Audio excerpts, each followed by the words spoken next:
بسم اللہ الرحمن الرحیم الحمد للہ رب العالمین والصلاة والسلام علی رسولہ الامین وعلی آلہ وصحبہ اجمعین ومن تبعہم بإحسان الی یوم الدین اما بعد۔ ہم اسم کی قسمیں پڑھ رہے تھے۔ اسم کی قسموں میں سے ایک قسم ہے جامد، دوسرا ہے مصدر، اور تیسرا ہے مشتق۔ جامد وہ اسم جو نہ کسی سے بنتا ہے اور نہ اس سے کوئی بنتا ہے، یعنی ایسا اسم ہے جس سے کوئی دوسرا کلمہ بنتا نہیں اور نہ وہ کسی سے بنا ہوا ہے۔ مصدر جس سے کوئی دوسرا کلمہ یا دوسرا لفظ بنے اسے کہتے ہیں مصدر۔ اور مشتق مصدر سے جو کلمہ بنتا ہے اسے کہا جاتا ہے مشتق۔ تو اس طرح سے اسم کی یہ تین قسمیں تھی۔ اس کے بعد اسم کی مزید قسمیں مشتقات کے حساب سے، تو کون کون سی چیزیں مشتق ہیں؟ تو ان میں مشہور اسم فاعل، اسم مفعول، اسم آلہ، اسم ظرف اور اسم تفضیل، یہ سب کسی مصدر سے بنے ہوئے ہیں۔ یہ مشتق کی قسمیں ہیں۔ مشتق میں اسم فاعل بھی آتا ہے، اسم مفعول بھی آتا ہے۔ جیسے اسم فاعل میں ہے ناصر، ناصر، ناصر یہ کس سے بنا ہے؟ یہ بنا ہے مصدر سے۔ مصدر کیا ہے ناصر کا؟ نصر، نون صاد را، نصر یہ مصدر ہے، اس سے بنا ناصر۔ اسم مفعول منصور، منصور یہ کس سے بنا؟ یہ بنا مصدر سے، کیونکہ مشتق کس سے بنتا ہے؟ مصدر سے۔ تو مصدر کیا ہے اس کا؟ مصدر ہے نصر، نون صاد را۔ اسم آلہ مفتاح، مفتاح یہ اسم آلہ کس سے بنا؟ مصدر سے۔ مصدر کیا ہے اس کا؟ فتح، مضراب، ضرب۔ اصل جو حروف ہیں اس کے یہ تین حروف ہیں، مضراب، ضرب۔ تو اصل ہے ضرب، اب اسے سامنے رکھتے ہوئے اس سے الگ الگ صیغے، الگ الگ الفاظ بنا سکتے ہیں۔ اس میں ظرف جیسے مسجد، فعل آتا ہے سجدہ، اور اس میں ظرف آتا ہے سجدہ سے مسجد، مسجد۔ اس میں تفضیل اکبر، افضل۔ تو اس میں تفضیل میں ایک کو دوسرے کے مقابلے میں بڑا بتانا، زیادہ بتانا، یا پھر تمام کے مقابلے میں بڑا بتانا، اس میں تفضیل ہے۔ جیسے اکبر، افضل، افضل زیادہ بہتر، اکبر زیادہ بڑا۔ پھر اکبر کا معنی سب سے بڑا بھی ہوتا ہے، افضل کا معنی سب سے افضل بھی ہوتا ہے۔ تو اس طرح مشتقات میں اسم فاعل، اسم مفعول، اسم آلہ، اسم ظرف، اسم تفضیل تھا۔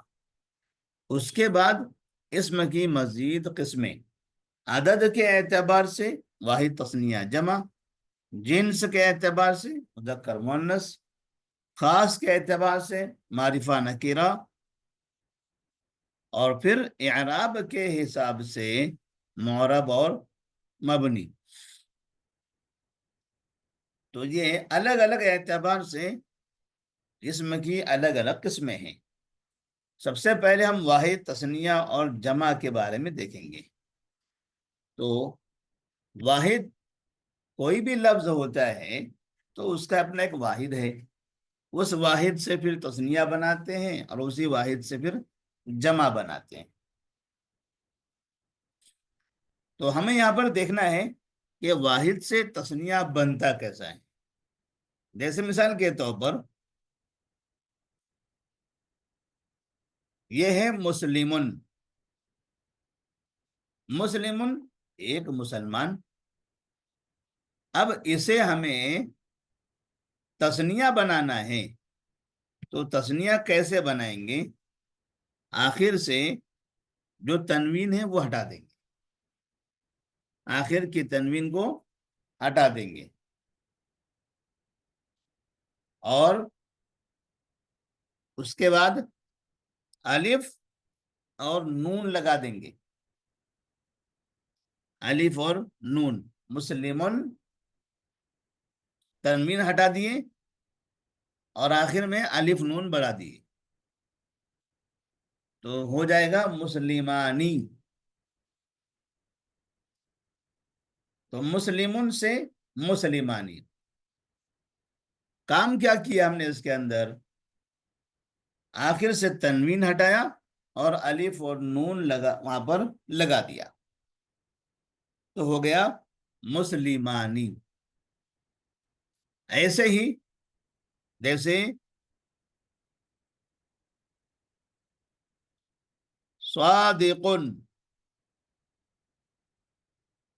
صادقن،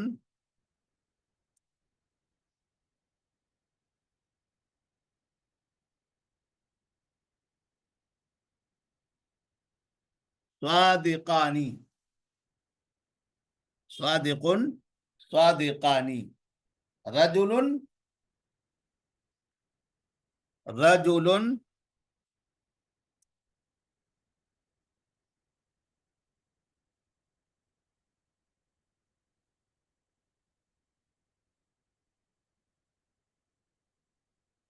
رجلان، رجل، رجلانی۔ تو یہ جتنی تثنیہ یہاں پر آپ دیکھ رہے ہیں کہ آخر میں صرف الف نون بڑھایا گیا ہے، اور آخر سے جو تنوین تھی آخری حرف پر، اس تنوین کو ہٹا دیا گیا۔ تنوین ہٹانا ہے، الف نون بڑھانا ہے، کوئی بھی واحد کے لیے یہ طریقہ ہے۔ اسی طرح سے جیسے بن، بنتن، اس سے اگر تثنیہ بنانا ہے تو ہم کہیں گے بن تانی، بنتن، بنتانی۔ اسی طرح سے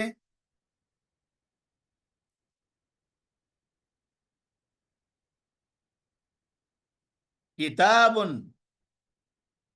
کتاب سے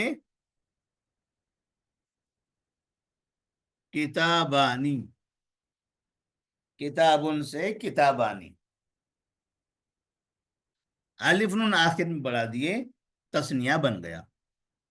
اس کے بعد اسی واحد کو اگر ہم جمع بنانا چاہیں تو واحد کو جمع کیسے بنایا جاتا ہے؟ تو یہاں پر ہے مسلمن،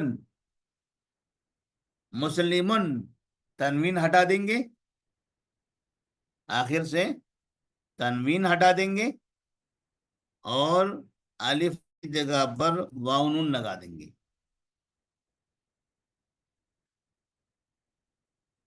اسی طرح سے جیسے اوپر ہم نے مثال دی تھی صادقن،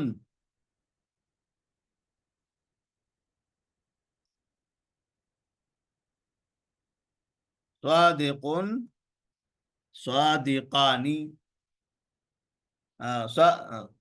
صادقون، صادقن، صادقون۔ تثنیہ میں صادقانی الف نون بڑھایا تھا، جمع میں تنوین ہٹا کر واو نون بڑھانا ہے۔ اب یہاں ہمارے پاس کچھ ایسے واحد ہیں جن کی جمع کے لیے آخر میں واو نون نہیں آتا، ان کی جمع الگ طریقے کی آتی ہے۔ تو ہمیں یہاں پر یہ سمجھنا پڑے گا کہ ہمارے پاس تثنیہ تو ایک ہی ہے لیکن جمع تین ہے، جمع ہمارے پاس تین ہے۔ ایک ہے